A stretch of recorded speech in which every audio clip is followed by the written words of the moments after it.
with my co-host, Naila T. Hello. See you next Sunday, 2 to 3 p.m. You're listening to iLive Radio, changing the way you listen to radio. iLive Radio. Welcome to the show, everyone. Thank you for joining me this Sunday afternoon. And in the studio today, we've got Karen Jules.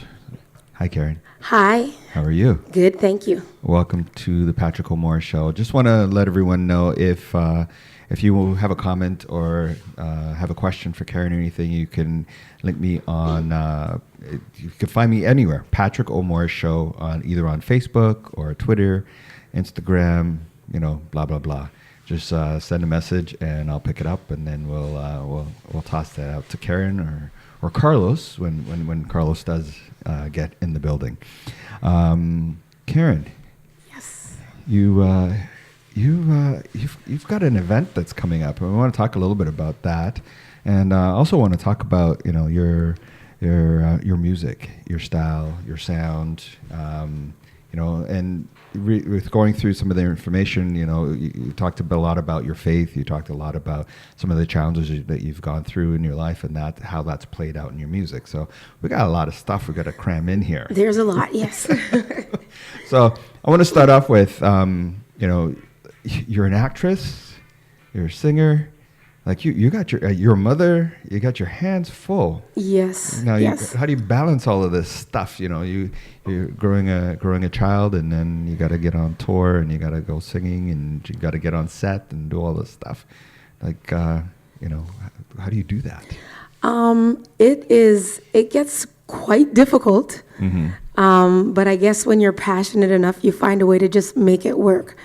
So, I find myself doing a lot of juggling, and sometimes I'm kind of like going in circles, like, okay, what next? But I think it's just the passion that just drives me that much that I'm okay with suffering with it a little bit. Just a little bit. Just so that I can do the things that I'm really passionate about. You in your music, you do a few different styles. Yeah. But if you were to classify yourself and say, I am this type of an artist, are you able to do that? I've had a lot of difficulty doing that. So I think for a lot of artists, when people are like, okay, well, describe your sound, or what is your sound specific, it can be hard to just narrow it down to one thing. But I would just, in a nutshell, I guess I would call it inspirational soul with a lot of different influences in there. So who would you say are some of the biggest influences for you when it comes to music? Well, it really ranges because I listen to so many different genres. I just appreciate good music in general, so I don't necessarily just stick to one thing. But if I were to look and say that I had influences growing up vocally, I would say Yolanda Adams was somebody that I used to try to model myself after when it came to singing. I guess because she was a gospel singer, but she also, she had a little bit of hip hop. You could hear little hip hop influences and things in there, and I was a huge fan of hip hop too. Yeah. So then there's artists like Lauryn Hill, and some of the old school hip hop old school hip hop groups that were out there at the time. And then because of my Caribbean background as well, then there's the soca, and then there's the reggae, and then there's jazz. I went to school for jazz as well. So it kind of just throughout, it all just mixes in and just creates this thing. When was the first time that you sort of came to your realization that I got to do this music thing? Like, this is what I want to do with my life? I would say that when I actually took it seriously was coming out of high school, deciding to go into music and actually take a music program. Because before that, it was kind of just a hobby, and me and my friends, we would go to the club and we would rap and we would sing and we would have our groups and so on. But I never really thought at that time that, okay, I could actually do this for a living. And then I heard about this program at Humber College. It was a jazz program, and I auditioned for that. And I think that's kind of where I just said, you know what, I'm going to actually do this. Another thing was, as you know, as artists, sometimes our parents don't necessarily like to encourage us into the arts because it's always like, well, how are you going to eat and how you going so You always have to backup. you have to have a backup plan. You know. Yeah. And so I think when I remember being 17 at the time, and I got hired to do this public service announcement. And prior to the public service announcement, my parents were like, oh, you know, you got to study to be a doctor or a lawyer. But I did that one PSA, and there was a good check that came out of that. And so after when my dad saw that, he was like, oh, you know what? You better study that piano and, you know, get on that piano and make sure you do it the right way. Yeah. So I kind of got the go ahead after that as well. After you saw that first check, He was like, okay, well, maybe we can work with this. you can do it. Yeah. How's your faith influence your music? Oh, man. My faith influences my music entirely. I always believe in writing about the things that are really important to me. So when you listen to my music, it's just like it's just second nature to just sing about my faith and incorporate my faith with my life experiences. That's just what it is. So it plays a huge role in how I create and in what I create as well. Do you classify yourself as a gospel artist? You know, I actually don't. And I say inspirational. And I also say I write about life, you know, and of course the gospel is within me as well. So, but I wouldn't just specifically call it gospel music. I guess just because as a genre, people kind of think of gospel as one thing, right? Yeah. And so if you listen to the music, like it's not specifically gospel, but at the same time, it reflects my life and my life, you know, as a believer and as somebody of faith. The music that I put out will just automatically reflect what I believe in. So, but it's not always like I'm not always preaching or anything. I just speak about life and how God has impacted my life. And I just hope that people can kind of see my relationship with God through the music that I make. Okay. So you've been singing for a little bit. Yes. A little bit of time. You've done some background work with various different artists. Yes. You know, was there like doing the background work and then transitioning from in the background to moving into the limelight? Was that a difficult transition for you? You know what?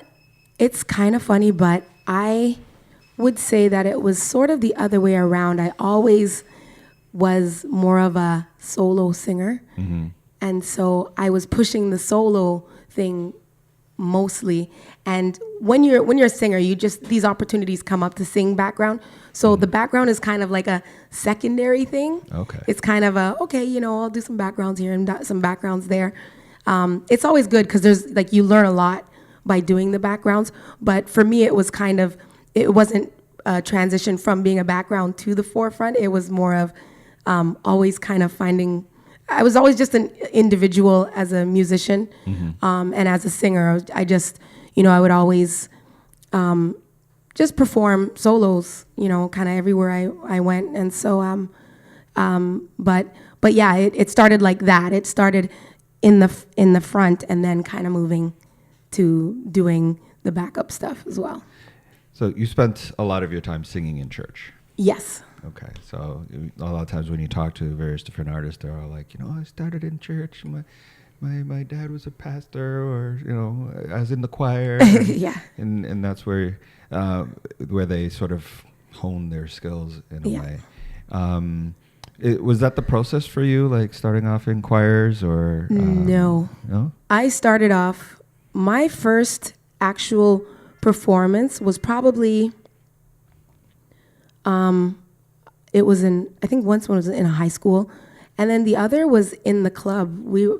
There used to be this thing called Monster Jam, and so me and my friends we had a rap group called Crown Jewels. So you used to rap? So I used to rap with my friends, when I was a teenager. You want to do a little freestyle? Do a little, you know what? But yeah, so I used to rap, with my friends, and then it just transitioned into the singing, and it started that way. And then I started to go to church after that, and just found a different voice, a different message as well. Yeah. Yeah. Now, you've got an event. Yes. I'll talk a little bit about that. Okay. An Evening in Gold. An Evening in Gold. Okay, so it's actually happening this Thursday. Okay. Thursday, September 15th. And it's going to be at the Artscape Witchwood Barns. And this is an evening which is my CD release for my upcoming CD called Element 79. And but it's not just a CD release. It's also going to be a fundraiser. And I didn't want to just release the CD just like that and just, without a real why and a real meaning other than just releasing a CD. So the cause that is really dear to my heart is children's cancers. And so I decided to use my CD release as a way to raise funds for Childhood Cancer Awareness Month, which is also in September. So it's kind of twofold. We're celebrating the CD release, but we're also building awareness, and we're also raising funds for specifically an organization called POGO, which is Pediatric Oncology Group of Ontario, and they help a lot of families that have gone through cancer, where their children have gone through cancer, and they've helped financially, they've helped with support, they help to raise awareness. And so that was one group that I really felt would be a good organization to partner with, and so that's where a lot of the funds are going to be going to for this event. A lot of people they do a lot of fundraising for different causes, but why'd you pick that particular cause versus another one? The reason why I picked that particular cause is because 2 years ago, 2014, my son was playing. He was in church playing. This is something that a lot of the kids do after church. They play and they kind of just socialize. And somebody tapped me and said, "You know what? Come quick, because your son, something's wrong with him. Like he hurt himself." So then when I went, I noticed that there was this big lump on it, like this big hump on his leg. And I guess he was playing really rough, and he must have hurt his leg. Anyways, fast track a little bit. We come to find out that he actually broke his leg. Okay. Yeah, and so they did an X-ray, and they noticed that there were these little spots at the place that it was broken, because this is his femur that he broke, and so it's not that easy It's a strong bone to break a femur. Yeah, it's just one of the strongest bones that we have, right? So they digged in a little deeper, and they saw that there were these spots in this area. So at that point, there was an oncologist that came to talk to me, and he said that, "You know what, just to double check, we're gonna look and see, because sometimes some kids have tumors, and they see those type of patches and those kind of weak spots in the bone." Yeah. So it's like, okay. But at the same time, I thought nothing of it. I was like, okay, they're just going to double check, and it's just a procedure, yeah. Yeah. Next thing I know, they call me in, and they said to me that that what they had found was that he had a cancerous tumor in his femur, and basically right then and there, they were like, okay, like I couldn't even go home that day. It was like, we got to start treatment, and that was it. And so for the next 7 months, it was just in and out of the hospital, days, just in the hospital going through the treatments of cancer for my 9-year-old son at the time, right? So because of that was an experience that I never imagined Having to go through. having to go through. It was just like one day I wake up and the next day it's like, what? The world has changed. This is like, what? Yeah. Not- And so one thing the doctor said to me was that this is a new normal. This is, although it's not normal, it's like a new normal for the time. So we had to adapt to a new normal. And so anyways, that's the reason why I've decided to really take on this cause itself, childhood cancers, because it's something that is dear to me just through experience and being able to witness all the other parents that go through that. Your child all of a sudden can't go to school as much as they would, can't play with their friends. As parents, you can't go to work, right? Or at least one of the parents can't really go to work because you're always there at the hospital. And so that this group, Pogo, I was able to see how they influenced the families while in the hospital, and so that's why I also decided to go with Pogo, because I really, I could see where the money is going, right? I was one of the recipients at the time, so now I want to give back, and that's. So how's your son now? Oh, he's good. Like 2 years later. Oh, he's good. He's playing around. He still has to go through a monitoring process just to make sure that other cancers don't come back and so on. So we from time to time we find ourselves in the hospital again, just mainly for checkups. But he's doing good. He's good spirits. The thing is with children, they're not like adults. When it comes to bad news or news that seems we're so rigid. We're so rigid, yeah. So as soon as we hear the word cancer, all of a sudden it's like, you could be fine. You could be functioning fine, but once you hear, oh, cancer, all of a sudden It's a scary thing. it just takes over, right? But a lot of it's what's going on in the mind, right? It's what we tell ourselves. But the thing is with children, they hear the word cancer and they're like, okay, when do I get to go play? Yeah. I get to stay home today. Yeah, exactly. And then, when people are like, oh, you're sick, they're like, why are you, my son was like, why are people saying I'm sick? Like I feel fine. Yeah. Because at the time he didn't feel the cancer. He heard it, but he didn't feel it, right? So because of that resilience that they have,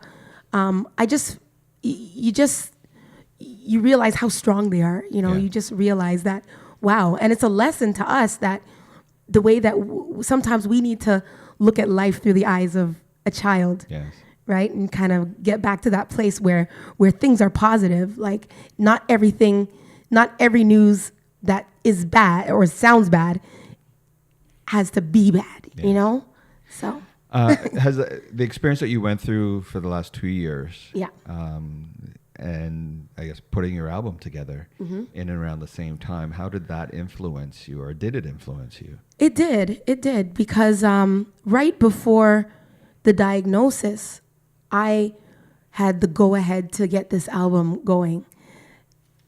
And so all of a sudden it was just like, oh yeah, I'm going to get this album, I'm going to do this album, I have some songs ready. And all of a sudden, the news just changes, and all of a sudden it's like, oh, okay, things have to be on hold for a little bit. But I do feel like it has impacted the way that I go about things. So before I probably would have, written the songs and put it out and been fearful, but when you go through situations like this, all of a sudden you realize I don't have time to be afraid of anything or anybody or any challenges. You know what? You just got to go right in and get things done and understand the reason why you're doing it, as opposed to just doing it for no reason, right? You understand why I'm doing it and you do it without fear. So that's how it's impacted the creation of the CD, is that I've adopted this fearlessness. I used to be the shyest scaredest person. In the But room. yeah, really, you know, and especially when it came to my How music. does I got to tell you, I talk to a lot of artists, and they all sort of, a lot of them say that same thing. It's Yeah. like you're an artist, and you want the fame, so to speak, but you're the shyest person. Yeah. And so you got to get past that. You get fear past that. to be able to make your dream happen. Yeah. But it's so scary. You know what it is? A lot of us want to be successful at what we do. It's not that you're chasing the fame or you're chasing that, but it's just that you're so passionate about what you do. I'm passionate about writing songs. I'm passionate about singing. I'm passionate about performing. But once I see the people's faces, then it's just like, I don't like that. I don't really like that part. I don't like the limelight, but it's kind of like, it just comes with the territory. So you either have to get over that fear or, always forever just be that shy, awkward person, right? So I understand why a lot of artists say that they've been afraid, because you just, you're passionate about what you do, but it's not always the funnest thing to have to face the audience. When you, what is your writing process? Yeah. Is it that you just get up in the morning, you're like, okay, I'm going to write a song today. All right, it needs to come. You know what? There's different, different Yeah. people have different ways that they do this. They sit there in front of their computer and like, okay, I have a week to figure this out. Or, it takes a year for them to, some people, it might take a year. I was one person I was interviewing where it took them almost 10 years Yeah. to be able to finish that thing. Yes. What's your process? For me, the process is if I know that I have a deadline to just finish something, I mean, I can finish a song, sure, but it might not be the best song. So for me, I have to write with inspiration. Sometimes I'm just lying in my bed and all of a sudden it's just like, ding, like a song idea comes. Sometimes I'm sleeping and I hear melodies, or I hear words and lyrics in my dreams, and I wake up and I'm like, oh my gosh, that was just so dope. Let me record it out. So I grab my phone and I'll sound all groggy, like I sound right now. But and I'll record an idea, and then I will maybe just elaborate later on with the idea. So I have a lot of ideas just kind of sitting down until further inspiration, or if I look over it again and then it's like, okay, I'll finish it then. Sometimes somebody might just give me some music, and if I'm feeling the music enough, then all of a sudden it's like, there'll be like a download, like You can write towards it. yeah, just to write towards. And a lot of times, I truly do believe that God gives us the gifts and he gives us that creativity. So there are times where I'm just like I just feel God just giving it to me, like just downloading it, where I'll just write whole songs, just in one take. Do you play any instruments? I tinker, but I'm not. Okay, so when you write this song, right? Yeah. And now you go to a producer or somebody, and you're like, okay, you have the melody in your head already, and now they have to translate. Yes. And I'm assuming that, because I've never written a song. Yeah.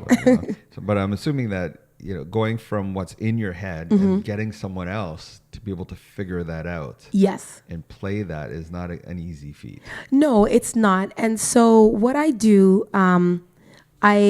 because I do have some production background as well, so I will just produce like a scratch kind of track. Usually it sounds terrible, but just enough for the producer or for another musician to get the idea of where it's going, so that it's not just coming out of just up out of the air, but at least they get an idea of what I want. And then it's a lot of back and forth. Like sometimes it's like I'll work the drums and then I'll send off and maybe just the progression, and then send it off to, say, a keyboard player or to a bass player, and we just stack that way.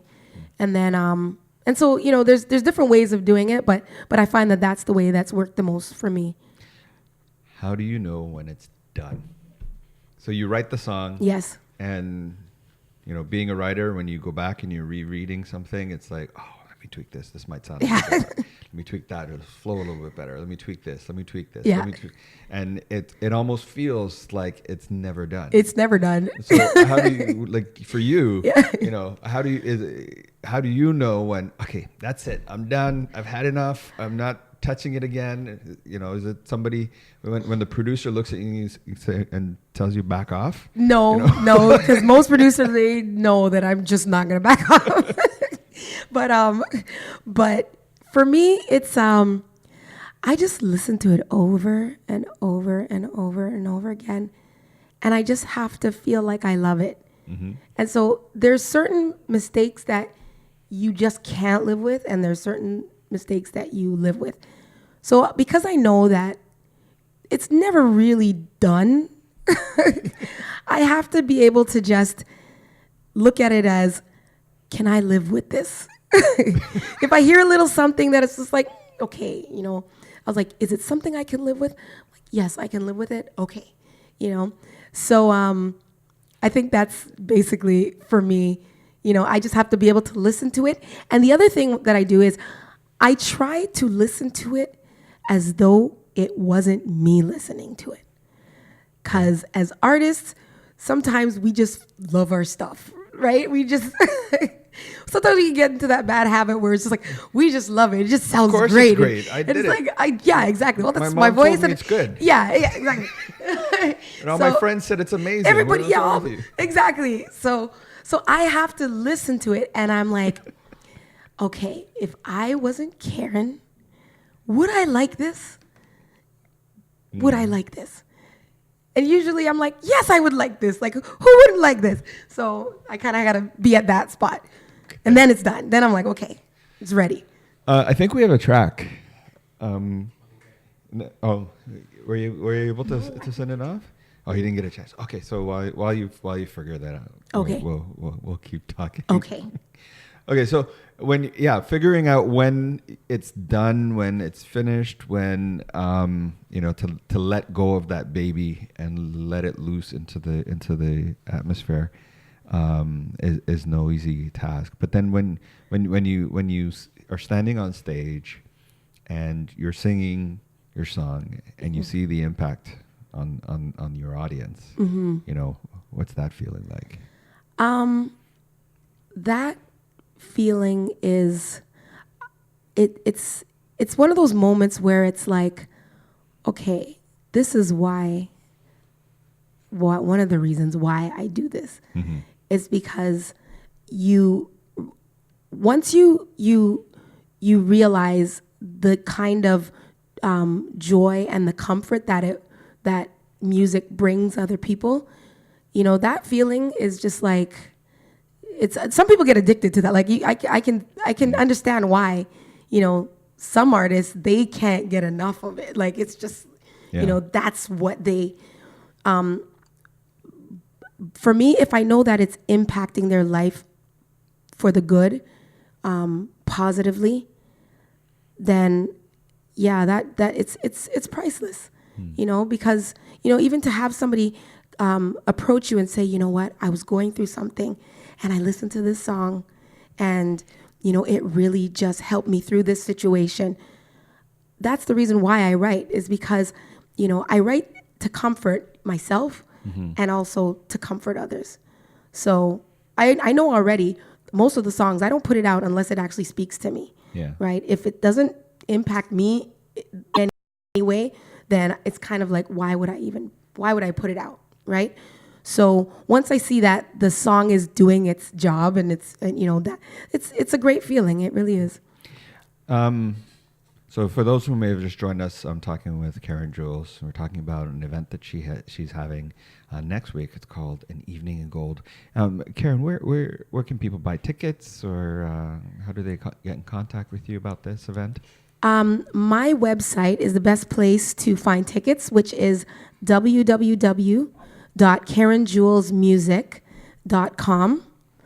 And that's where they'll be able to find the ticket information. There's a link on there.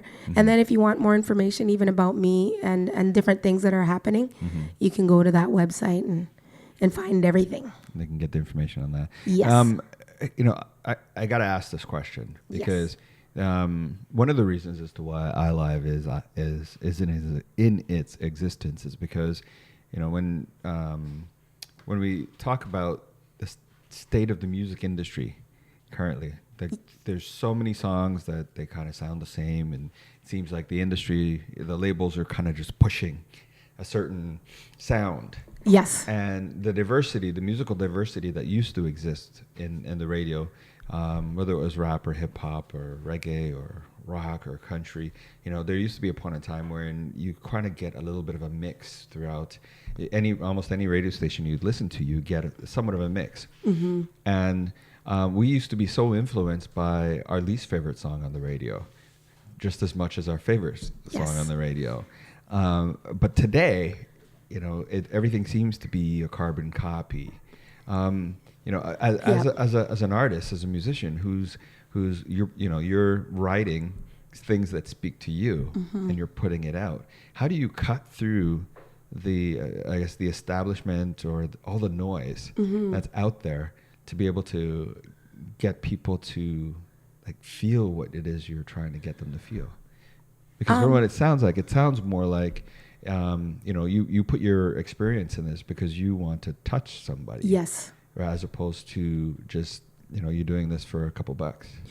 Yeah, I think that I just believe it's really important to remain authentic. Mm-hmm. And once again, just the reason why you're doing it. Some people, they're doing it, because they want to encourage other people. Mm-hmm. Some people are doing it because the money. Mm-hmm. Some people are doing it because they just want to turn up. So I just, so it's like. Yeah, they're turning up and there's no words to the song. It's just, or, there's 2 words to the song. Yeah, exactly. Would you call it Jason Bath salt rap? Yeah, and some people are okay with that, right? But for me, I just know that it's just not in me, yeah, sure, there's days I want to turn up too, but it's but for the most part, when it's time for me to create, I have to do what I really believe is, I just, something that I really believe in. Mm-hmm. Otherwise, it doesn't feel real. And so I realized that as an artist, many artists, you have to make that choice. Do what is authentic to you, what feels real, and maybe not get as many listeners, mm-hmm. not get as many, likes, not get as many hits, or do something that, you don't really believe in, but you know what, you're gonna make some money. You make the money, you get the likes, you get on the radio, you get it all. So it's almost like you have to make a conscious choice, mm-hmm. Either you go here or you go there.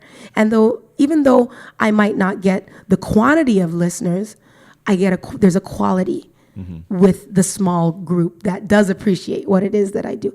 And I'm okay with that. Yeah. Not everybody is okay with that.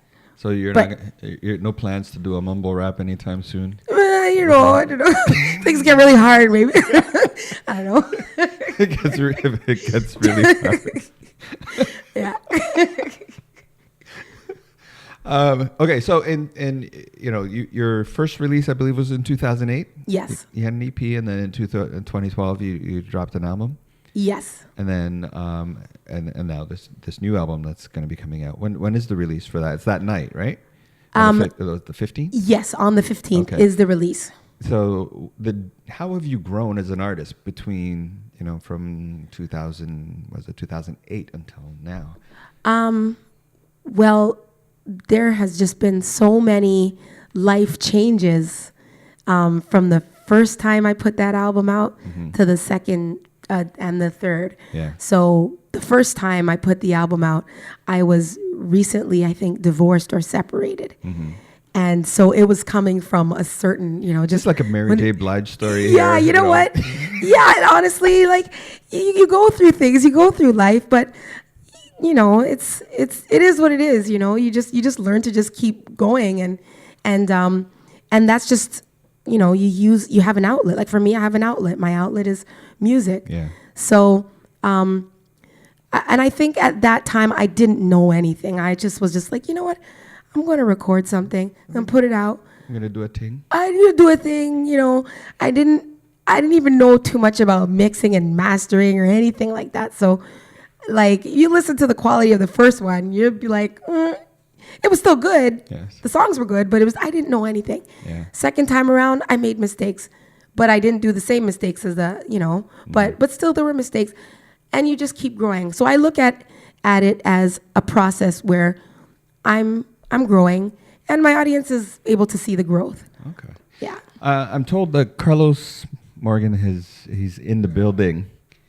So Carlos, if you can come join us in the studio, that'd be great. Carlos.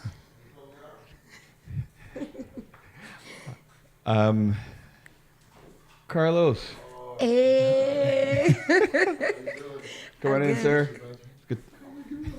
Okay. Carlos is in the building.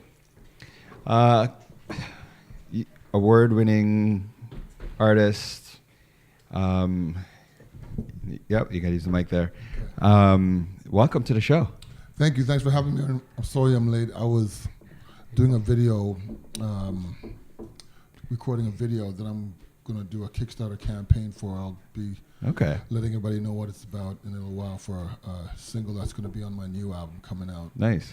So we've got a single that's out right now, Right. Which is Sunglasses at Night. Right. Now, what did Corey Hart say when you went to him and said, you know what, I want to take your song and make it my own? Well, I actually recorded and produced the song first, Yeah. and then I sent it to him afterward, Okay. and not expecting to get a response or reply Yeah. at all, or if I did get a response, it would be, a while. Mm-hmm. But he responded within 24 hours, Nice. which I was shocked. And he said that he liked what I did, especially with the choruses, and he's flattered by my cover, and he wished me good luck on the album and to keep him posted on how it's coming or the single is doing. Nice. Maybe you guys should do a little joint venture together. And I actually asked him if I were to shoot a video for the single, if he would appear in it. Yeah. But he said he wouldn't appear in it, but he would maybe take a photo or something, or do shoot a video and then send it to us. so he'd be involved. Yeah. So Nice. But you know what? Him responding to what I did, to me is is a big thumbs up. Yeah. The original songwriter and recording artist of an iconic song, Yes. not just Canadian but worldwide. Yeah, worldwide. It's huge. Yeah. Yeah. To get his thumbs up on it for Yeah. me is a big validation. Wow. And you've had some validations. You've much music video awards. You've won a Juno. Yes. Canadian Urban Music Awards. Mm-hmm. You've for somebody like Karen, you guys know each other, obviously. Yes, I'm a huge fan of this young lady right here. This girl, wow. for her coming up, and for you've been in the game for a while, and you've been recognized for the work that you've done. Mm-hmm. What do you say to Karen about pursuing her dream? I'm like, can you give me advice? Wow. The only thing I could really say is I heard her say, before, is being authentic Yes. to who she is as an artist, and to maintain that. I've been following Karen's music for about 4 years now. Yeah. And everything that I see and hear, I'm so impressed by. Nice. I'm going to say right now on the air, I would love to do a duet with her. Woohoo. Nice. Okay. I would love to write and record a duet with her. And actually, she was working with Quentin. Yes. Yes. Yeah. Another producer out of Connecticut, I think he is. Ohio. Ohio, sorry. And some of the production and the work that I heard them doing together, Yeah. I reached out to him myself. Yeah. He sent me a couple of tracks. I think he's a great producer, and again, with what I heard with the music that they've done together, I'm like, wow. So Karen Jules she's on her way. And So wow. just keep doing what you're doing, Karen. Okay. All right. Yeah, I'm totally. honored to hear that. Totally, yeah, totally. There's, I understand. Being in Canada is so difficult. you know, to break out as a black artist in any genre or any form of what's considered black music. It's very difficult here in Canada, and so you know, but I believe in, you know, honing the craft and the musical craft here. Yeah. And then going abroad afterward, you know, but, you know, work out things, you know, develop a sound or work on your sound, your craft, what you got to do to go international or go to where you want to be as a recording artist. Canada is a great place to, you know, start building, you know. I think that's an amazing point. And one thing I've always wondered about this, and that is with a lot of Canadian artists, they tend to try to emulate what's going on in the States rather than really creating our own sound, right, our own brand. You know, what do you think about that? Do you think, like, when you're talking about developing yourself here in Canada, is it more about creating your own unique identity outside of what that look and feel might be in the U.S.? Because everybody seems to want the perception, I guess, that's out there is that if I go south of the border, if I sound like something south of the border, then I'm going to get this recognition. Is that really? You think that's really needed? Well, I don't think it's as needed now. Yeah. Because, you know, we have, you know, the evolution and the revolution of the internet. Yeah. So I think we as Canadians, at least in the past, I'll say in the last decade, in terms of being our own, developing our own sound and being our own individuals musically, I don't think we need to emulate America or be like America. We can definitely use the influences of their, you know, of who they are, because they're in my opinion the most dominant force in music worldwide, and we're right next door to them, right? So of course we're going to be heavily influenced by the American sound, or, you know, the American culture.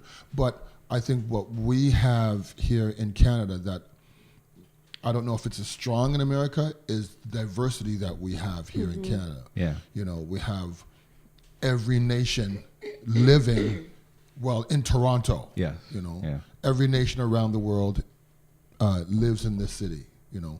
And so for me, like, I'm an R&B soul gospel artist to the heart, but I love all genres of music, right? So for me, I just don't. My base is R&B soul and gospel, but, you know, I'm taking in different influences from, you know, what influences me, and saying, okay, well, I may sound like this or that, but I'm representing Canada, you know. But I know at the same time that though I'm representing Canada, I cannot build a career here and a long, sustaining career here. I have to, and not necessarily even go to the U.S., Europe. Yeah, it's a huge market that a lot of people don't pay attention to. Right, and they pay in euros too. Yeah, that's right. the other thing. Exactly. So Europe and Asia, for sure. Oh yeah. You know, so. The single that is available right now, people can download it from iTunes. Yes, it's on iTunes right now. You know, why did you pick that particular song? Well, because so I hadn't released an album since Feeling Alright in '97, and then I released an album in 2012, and I released 2 singles off of it. One of them I thought was going to do really well, but it didn't get the support, and I thought, well, in order for me to get back onto radio and commercial radio. Now, commercial radio isn't really my demographic. Yeah. But I thought, well, in order for me to at least start getting heard, do a song that's known, and do a song that has longevity. And what inspired me was not only Corey Hart, but what Divine Brown did back in 2009, I think it was 8 or 9, when she did Sunglasses with Slack of the Beach Child, who produced that track for her. So I thought, well, she did something with it, and no one's that I've heard have done a cover of the original. So I thought, well, in order for me to get known again on radio, is do a song that everybody knows. And so I thought, and do a Canadian song. Right? I'm Canadian, so that's why I went with. And to be honest with you, I wasn't really a big fan of the song when I first heard it. I just dropped his phone. You dropped his phone. I wasn't a big fan of the song when I first heard it. Yeah. But as I listened to the words and got into it and started working on the production of the song, it grew on me. Yeah. You know, and I'm like, hey, this is a good track. So you took a break. Well, not necessarily a break. I was going through. Well, yes, I did. I took a break for about 2 years. Yeah. Because I was going through some personal and professional challenges. Yeah. And then I slowly started working out, getting back into recording and writing again. And and then I took a slight break because I heard, unfortunately, like Karen, she went through a divorce. I went through a divorce too. Yeah. There's a lot of that going around. Yeah. So That's a whole nother show. So I decided, okay, I started working. So I started working on a new record. Actually, I've been recording all along. So I'm actually working on a ballad album. It's going to be all ballads. Okay. I'm going to do an album of all ballads. But then I kind of diverted. I was going to do the single that Sunglasses on was going to be an EP. But now it's turned into an album as well. So Okay. it's going to be more dance, a combination of dance, hip hop, reggae, a little bit of country. So an eclectic, diverse styles of music, but still Carlos. You gotta put out like a real old school, dirty soul. You know, just like.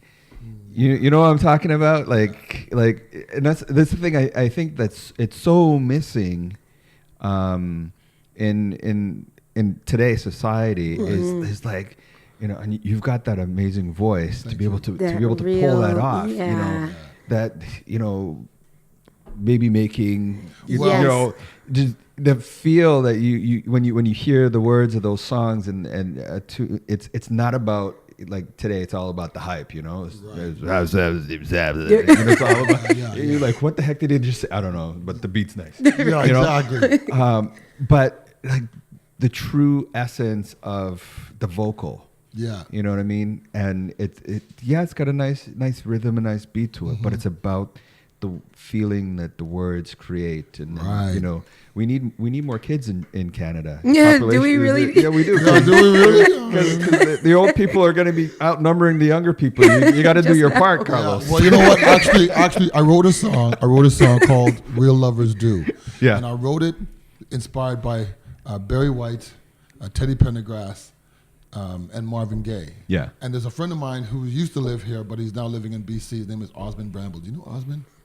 No. Okay. Well, this guy's natural speaking voice, no word of a lie, is exactly like Barry White. Oh. So I had him do the right on, right, and then I come on, and it's one of those love. It's a 7-minute song. Yeah. So it's one of those love making, intimate, being with the man or woman you love. Yeah. You know, you're sharing and you're creating your own experience of intimacy.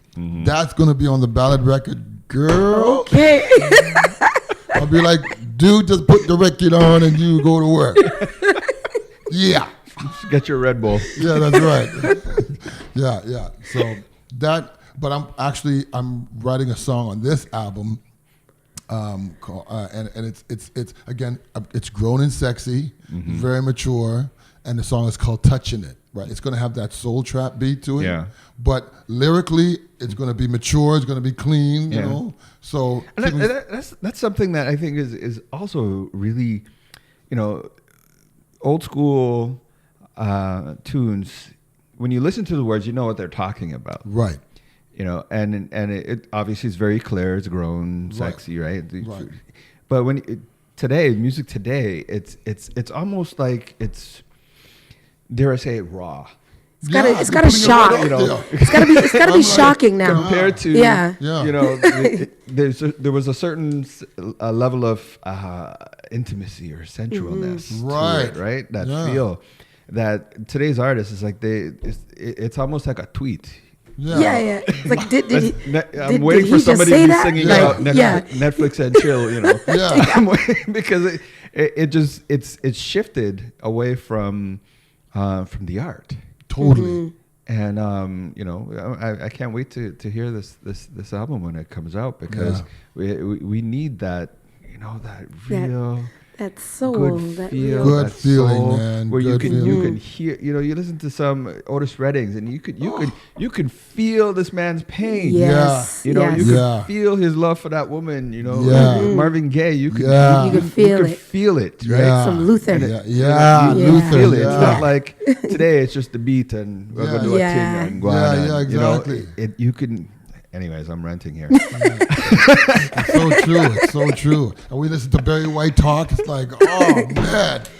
Okay, Barry, you say it. Now just on a similar note to this, right? Like, I mean, you guys are artists. You could talk about this, and then, you know, what do you think it is that makes a song have that lasting, you know, that timelessness? Like, you know, Sunglasses at Night. It's a timeless song. You know, people hear that and they know it. They remember it.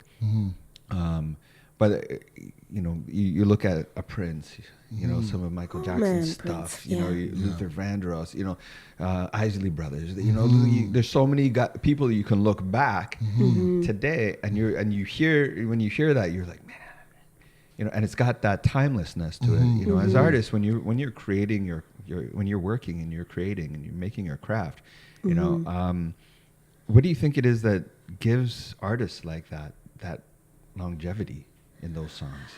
I think it's truth. You know, when you really, really write about what you really are feeling, you know, right. and people, they connect to that. yeah. It's not just a passing thing. Like, it's one of those things that, like, you'll always connect. You'll listen to it, no matter how old you are, you'll connect to it, because Right. love is timeless, right? True. So if you True. sing about love, like, and you know, it's authentic, I just feel that people just have to connect, Right. right? And so I believe in truthful music.